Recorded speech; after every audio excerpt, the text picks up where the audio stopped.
The Bell Witch of Adams, Adams TN.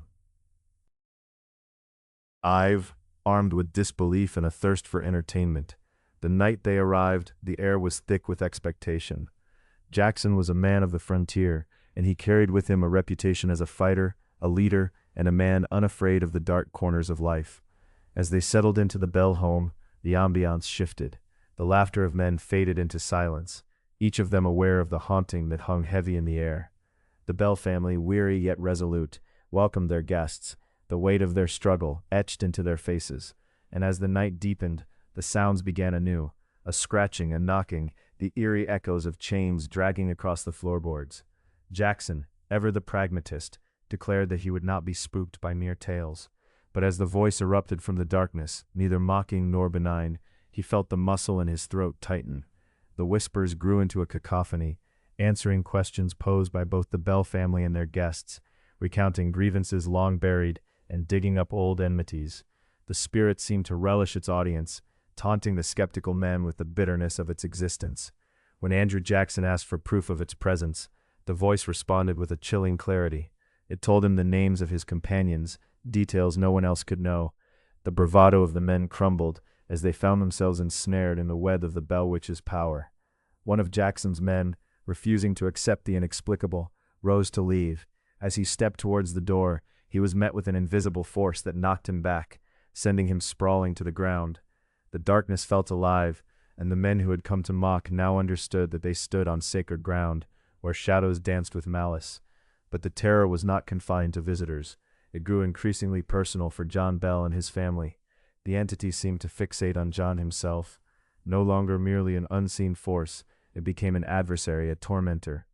Day after day, John was afflicted with debilitating symptoms, nausea, weakness, and an overwhelming sense of dread. The voice that haunted his home began to taunt him, calling his name, belittling him. In those moments when darkness fell, the Bell family would gather together, their voices hushed, speaking of their fears and the lingering agony that seemed to seep into their bones. Betsy, young and vulnerable, bore the brunt of the attacks as well, her life becoming a waking nightmare. She was pinched, slapped, and pulled by unseen hands, marked by the invisible tormentor. The whispers that filled the house became an inescapable part of their lives, a constant reminder that there was no sanctuary, not even within the walls they called home. As the weeks turned into months, the Bells' fortunes waned.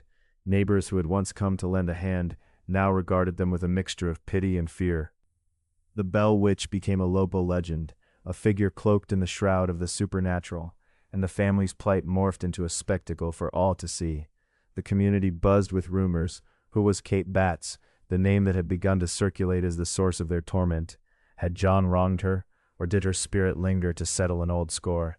The Bell family, already isolated, became the focal point of every whispered conversation.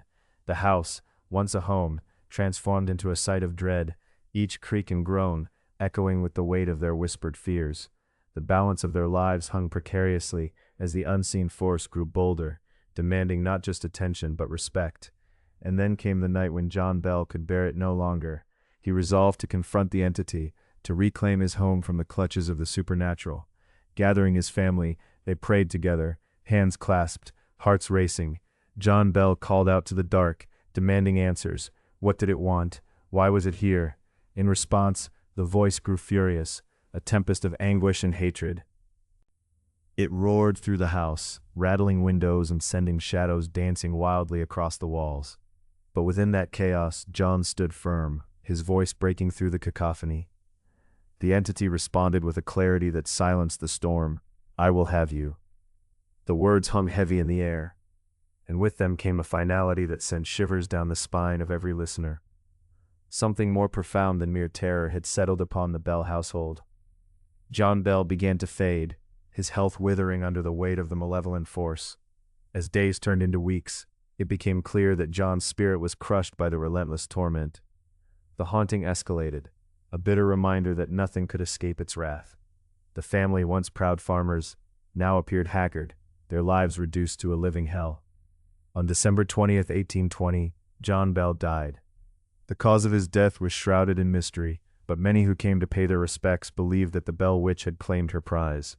As his body lay in the parlor, a quiet yet palpable tension filled the air. Those gathered reported strange happenings, objects moving on their own, whispers skimming the edges of their conversations. It was as if the house itself mourned, but with a darker intent. The funeral was held in the Bell family home, and the voice, now a legend, was said to echo in the background, responding to the somberness that filled the room. As mourners spoke of John's life, they also spoke of the malevolent force that had stolen it. The Bell Witch had become more than a mere specter. She was a story, a warning woven into the fabric of the community. After John's death, the hauntings persisted, though the Bell family eventually abandoned the home. The entity, now an inseparable part of their lives, took on a life of its own, whispering through the fields of Adams, haunting the woods, and claiming new stories as it wove its terror into the very soil of Tennessee. The Bell Witch soon became a legend to be feared across the region, a cautionary tale reflecting the darker sides of human nature. Generations would come to know her name, yet the truth of her existence, whether a spirit wronged or a demon unleashed, would forever remain uncertain. To this day, the echoes of the Bell Witch linger in the fields around Adams, Tennessee, where the shadows lean in close, listening. Some say you can still hear the whispers of the past, the scratching on the walls, and the faint melodies of a voice long silenced yet never truly gone. The land remembers, and in its silence it speaks. Read the full story at AmericanGhostStories.com.